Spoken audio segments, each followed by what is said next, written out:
విజయవాడ ఆర్ఎండ్బి కార్యాలయంలో PHC phase 1 కాంట్రాక్టర్లు ఆందోళన నిర్వహించారు. కరోనా సమయంలో గత ప్రభుత్వ హయాంలో నిర్మించిన పిహెచ్సిలకు ఇప్పటివరకు బిల్లులు చెల్లించలేదని ఆగ్రహం వ్యక్తం చేశారు. ఇంజనీర్ కార్యాలయంలో బైఠాయించారు. మరోవైపు గ్రామీణ నీటిపారుదల కాంట్రాక్టర్లు గొల్లపూడి 1 సెంటర్లో ధర్నా చేశారు. తక్షణమే బిల్లులు చెల్లించి ఆదుకోవాలని ప్రభుత్వాన్ని కోరారు.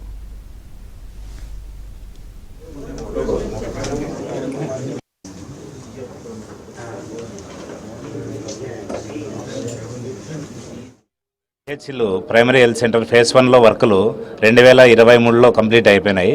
అవి మంచి కరోనా టైంలో మేమంతా కష్టపడి ఆ పొద్దు పేమెంట్లు లేకోకుండా కానీ పనులు చేసి ఆ పొద్దు ప్రభుత్వానికి అప్పుడున్న ప్రభుత్వానికి మిగతా వాళ్ళందరికీ ఆ రోజు ఎంతోమందికి ప్రాణాధారమైన మేము చేసిన హాస్పిటల్స్. కానీ ఈ పొద్దు మా పరిస్థితి ఆ ప్రాణాలు పోయే పరిస్థితిలో ఉన్నాము. పిహెచ్సి పేమెంట్లు లేక 3 ఏళ్ళు అయిపోయి ఈ పొద్దు వడ్డీలు కట్టలేని పరిస్థితిలో మా జిల్లా నుంచి అనంతపురం జిల్లా నుంచి 2 కాంట్రాక్టర్లు బలవన్మరణం చెంది ఆత్మహత్య చేసుకున్నారు. ఈ పొద్దు రాష్ట్ర వ్యాప్తంగా ఇక్కడికి వచ్చిన పిహెచ్సి కాంట్రాక్టర్లందరూ కూడా దాదాపు చావు బతుకుల్లో ఉన్న క్వారంటైన్ స్టేజ్లో ఉన్నారు. కాబట్టి ప్రభుత్వము వెంటనే మా యొక్క బాధలను మా యొక్క ఇబ్బందులను కూడా గుర్తించి ఎంతోమందికి ఏంటేంటో పథకాలు ఇస్తున్నారు. కానీ మేము పెట్టిన డబ్బులు మేము అడుగుతున్నాము.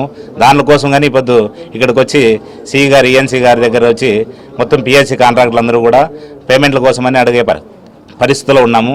కాబట్టి దయచేసి ప్రభుత్వము మా మీద కరుణించి ఫేజ్ 1 కాంట్రాక్టులు పిహెచ్సి పేమెంట్లన్నీ వెంటనే రిలీజ్ చేయాల్సిందిగా కోరుతున్నాము. 2020 సంవత్సరంలో ఫేజ్ 1లో పిహెచ్సి రిపేర్లు టెండర్లు పిలిస్తే నేను చాలా చిన్న కాంట్రాక్టర్ అయినటువంటి నేను 9 పిహెచ్సిలు పనిచేశానండి. ఆ రోజు కరోనా టైంలో రోడ్ల మీద తిరిగితే పోలీసులు కూడా మా బళ్ళు మమ్మల్ని ఆపిన సందర్భాలు ఉన్నాయండి.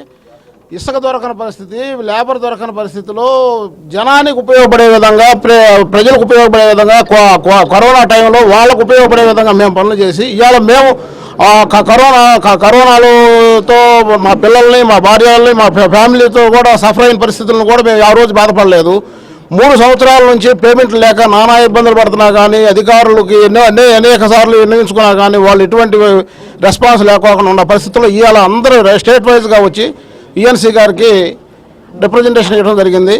మా అందరి సమస్యలు దృష్టిలో పెట్టుకుని గవర్నమెంట్ అయినా ఇప్పటి వరకు సుమారుగా ఉన్న 100-150 కోట్ల మించి ఏమైనా ఉండదు మా ఇచ్చేసి మా కాంట్రాక్టర్ అందరినీ బతకడానికి మార్గం చూపించమన్నాం. లేదా మేము సూసైడ్ చేసుకుని ఇక్కడే చచ్చిపోయే పరిస్థితిలో ఉన్నాం.